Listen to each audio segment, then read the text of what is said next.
All right, everyone, settle in. So today, we're going to tackle one of the big ones. We're diving into Thomas Aquinas' first way, the argument from motion. It's probably his most famous proof for the existence of God, and maybe the most misunderstood.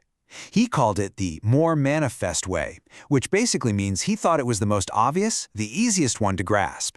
So let's see if he was right. Okay, let's just get right to it, because I can practically hear the gears turning in your heads. You've all had physics. You all know Newton's first law. An object in motion stays in motion. So when something's moving, it just keeps moving, right? Why on earth would we need some kind of first mover to keep things going? That is an excellent question. And to answer it, we have to realize we're dealing with a language problem separated by about 400 years of science. So, the very first thing we have to get straight is that when Aquinas and Aristotle talked about motion, or mutus in Latin, they didn't just mean a ball rolling down a hill.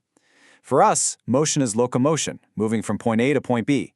For them, mutus meant any kind of change. An ice cube melting, that's mutus. An acorn growing into a tree, that's mutus. Even you, learning this right now, going from not knowing to knowing, yep, that's mutus too. So what's the official definition?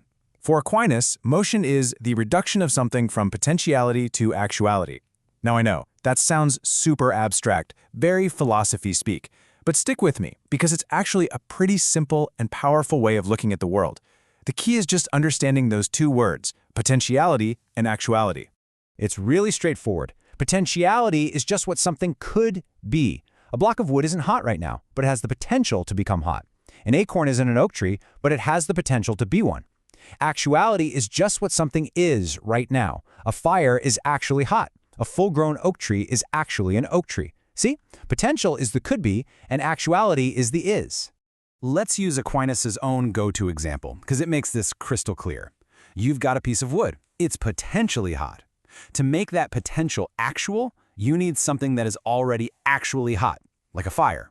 The fire acts as the actualizer. It takes the potential in the wood and turns it into an actuality. That's the process of change.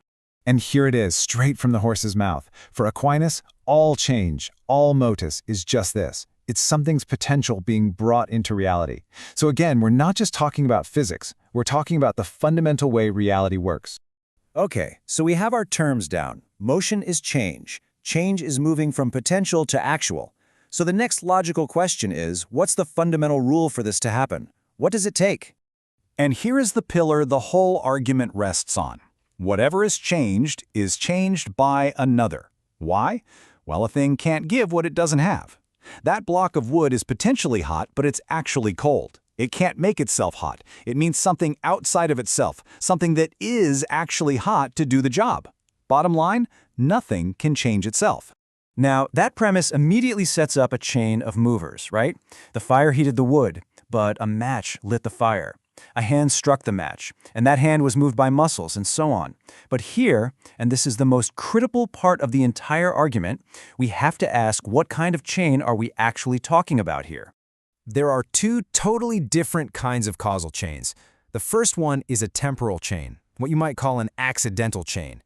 Think of a line of dominoes. The first one falls and hits the second one, but then its job is done.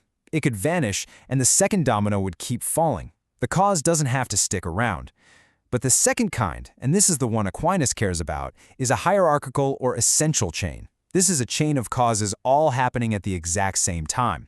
The classic example, your hand moves a staff, which in turn moves a leaf on the ground. And Aquinas uses this very analogy. The staff is only moving because the hand is moving it, right here, right now. It has no power to move on its own. All of its causal power is being borrowed from the hand in this very instant.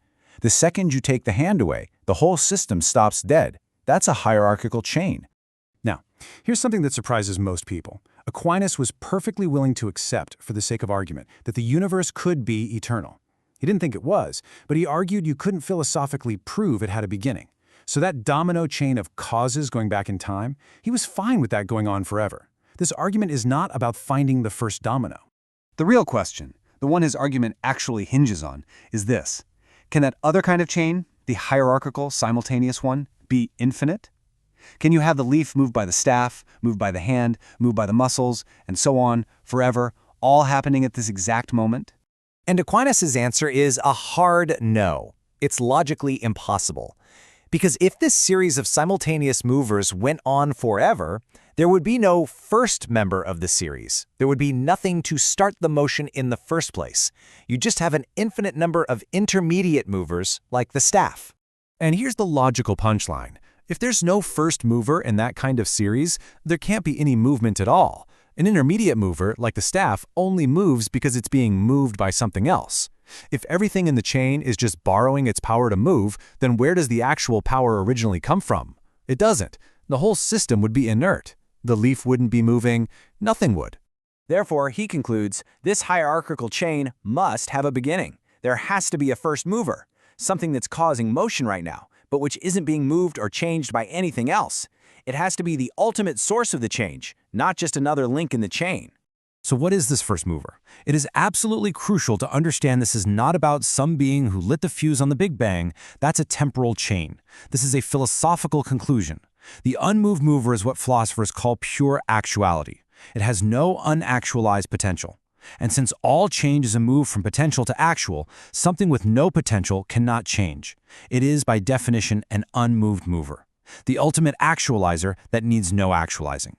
And this, Aquinas says, is what everyone understands to be God. So let's bring it all back to Newton. Physics is brilliant. It describes the how of change with incredible precision. It gives us the laws, the formulas. But Aquinas' argument is playing a different game. It's asking a metaphysical question. It's not asking how things change, but why there is change at all, instead of nothing. Why is our universe this dynamic place of potential becoming actual? You could say science describes the rules of the game, but philosophy is still asking, why is there a game being played in the first place?